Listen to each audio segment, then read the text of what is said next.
I adored Final Fantasy XIV 7.2. It reinvigorated my interest and love in the story and storytelling of Final Fantasy XIV. And I think it did for quite a few of you out there as well. For you guys have theories galore. Like, no kidding, you guys have a lot of theories. So I'm going to bring back a series that I used to do on this channel. Theory Defense. Name to be determined. The idea is that you guys provide me your wildest, your wackiest, your zaniest, your craziest. Like, if you even uttered these theories, you may end up being institutionalized. Potentially rightfully so. And some of your theories might just be wrong. But the challenge is that I have to provide a defense for them. No matter how wild, no matter how crazy or incorrect they may be, I have to defend them. And the things that some of you are forcing me to defend. But I digress, so let's just dive right on into this. Hello everyone, I am Jmulls. And let's just rip the band-aid off and hurt me on a spiritual, fundamental level. We have at Klein TOD who says, Sphene is going to solve the issue of not fitting in with her modern subjects by putting the Chekhov's crown on her head and acquiring all the memories generated by her artificial self. She is doomed, not the Dark Ages, to join the ever-growing list of characters left behind due to their political obligations. Okay, I have to defend this. It's not impossible. There was a reason that Sphene was given, or at least was able to pick up the crown when the Simulant disappeared. There's a reason she still has it, and it's probably going to be a big plot twist in 7.3, or it's going to be some big narrative climactic moment. I do somewhat agree with the idea that when she does that, she's going to absorb all of the memories of not just the Simulant, but also of Endless Sphene. I don't think it's going to create an entire new fourth Sphene, though that would be kind of funny at this point.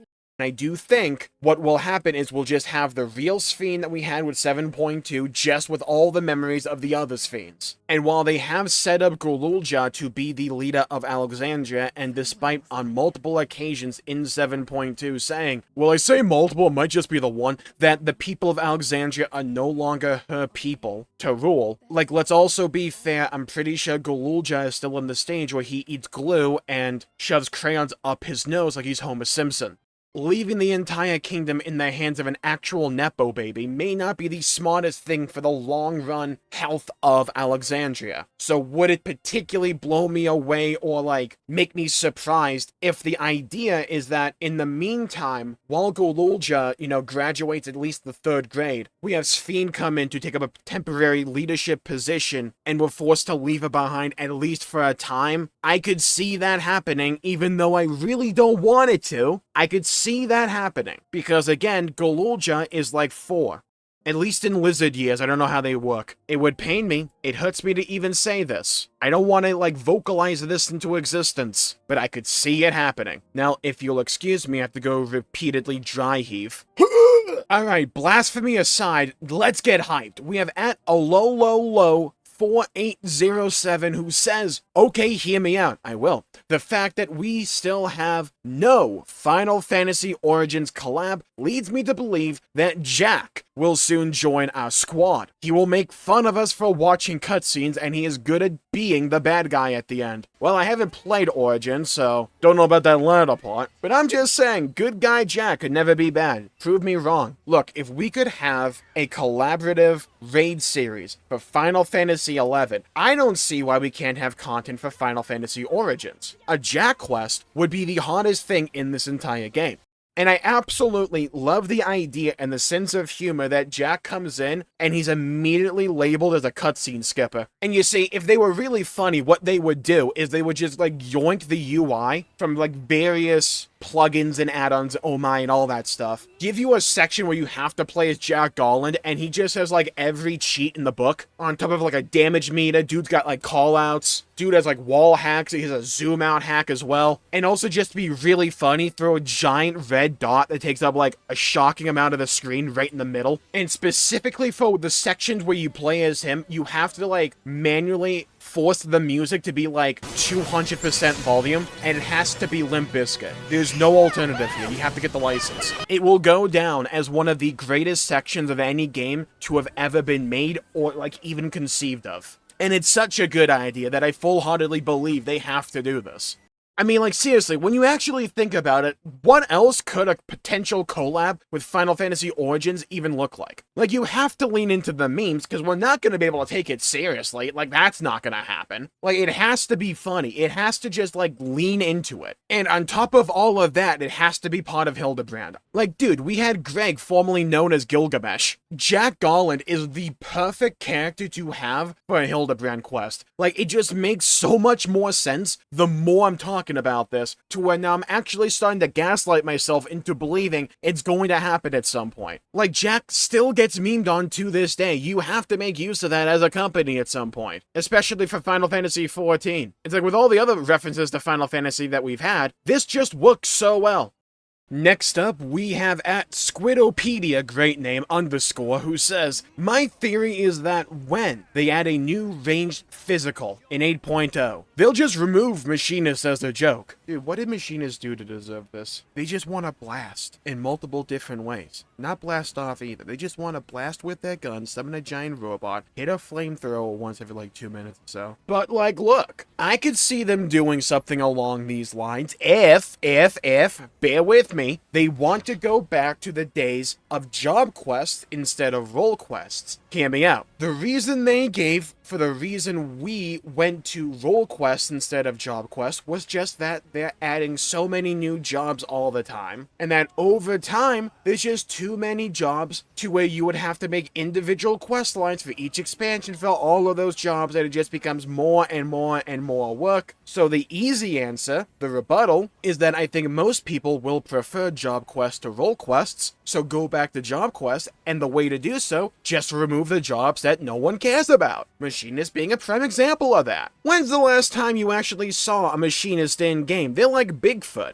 Haley's Comet, an internet discussion that doesn't end in verbal abuse. Just, these are things you don't find anymore. They're gone, a forgotten memory, like the dinosaurs. So if you just simply call those jobs, then there's less jobs to play around with, and they can go back to job quests. I just think it works out for everyone. Makes sense to me. Next up, we have at Pimsada, who says, this theory is based off a discussion I saw on a Discord channel. It's possible that the Simulant could come back, but is completely rough and decided to kill off Calyx and become either Necron or Primal, like being using the 5,000 Neo-regulated user souls. Kinda like in 9 with Kuja and Garland. No idea if this would come true, but something to think about it. Okay, unironically though, I think this one has some weight to it. Let's talk about it. Calyx, I like him as a villain. He does not strike me as a long-term villain or like a guy who's gonna stick around longer than say like 7.3 unless there's a giant moment where his character arc largely shifts and changes.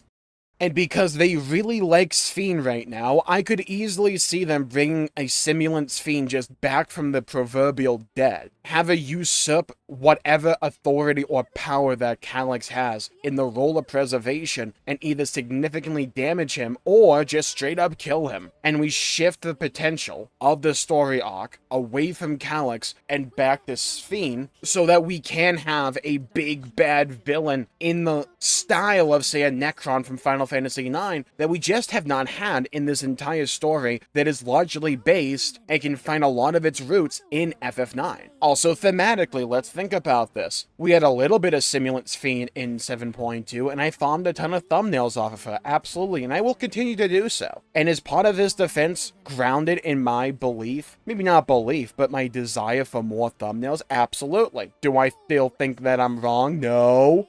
But thematically speaking, I think you can draw a good overall story arc if the main villain ends up being Simulant instead of just Calyx. Both Sphene and Simulant can be based and grounded in the idea of loving their people. It's just the different ways they go and choose to believe in that love and how they protect their people. We saw this with Endless Sphene before. God, this is hard! Okay, you could have Simulant Sphene represent all the fear and anxiety and trepidation that the people of Alexandria in the modern day in Solution 9. All those negative emotions and the fear of death that they harbor right now, you could have Simulant Sphene essentially absorb all of those emotions to form what is essentially a giant Necron. That is also, you guessed it, a primal. I mean, we had Zeramus back in the Endwalker patches for Final Fantasy IV, so they've done it before. It wouldn't surprise me if we actually do get like a Necron-style fight here. And like maybe Simulant Sphene uses the body or the endless body of Calyx as like some ingredient or reagent for a summoning or just for some other end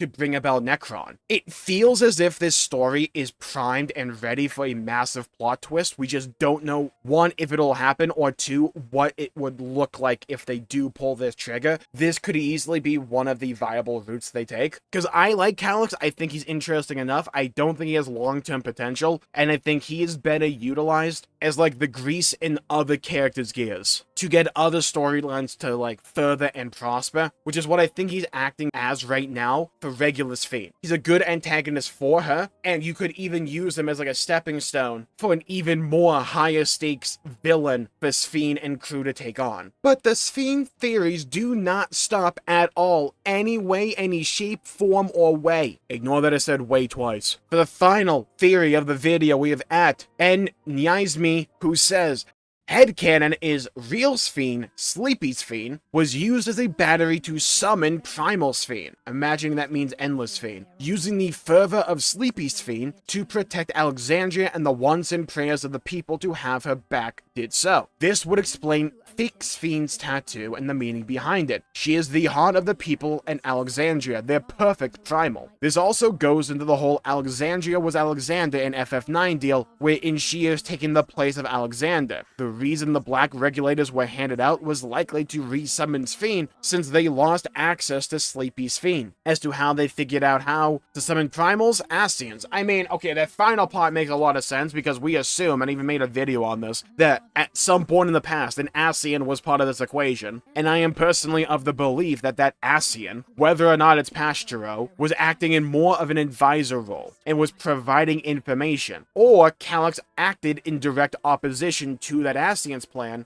But assuming we have, like, the guiding hand idea for the Ascian here, and that they learned about primal/icons from that Ascian, a lot of the stuff surrounding Endless Sphene makes a lot of sense. If we just assume that she is essentially a primal, instead of just an endless. Could be, like, some combination of the two. Because the people of Alexandria are so reliant on Sphene as just an icon to essentially unload all their fear and anxiety onto that character, and for the longest time, they were largely dependent on having Sphene around. And I think that if they go in a direction like this, a lot of individual scenes from before in 7.0 and 1 and 2 will become recontextualized as, oh, they were kind of just laying down the foundation for all of this, like, primal business. Like, yeah, they want to turn as many people as they can into endless, but they could probably use those, like, endless memories as a fuel of sorts to power, like, a primal endless Sphene instead of Simulant, just as essentially an onboard AI to run the day-to-day operations of Alexandria, so, like, Calyx doesn't have to do it.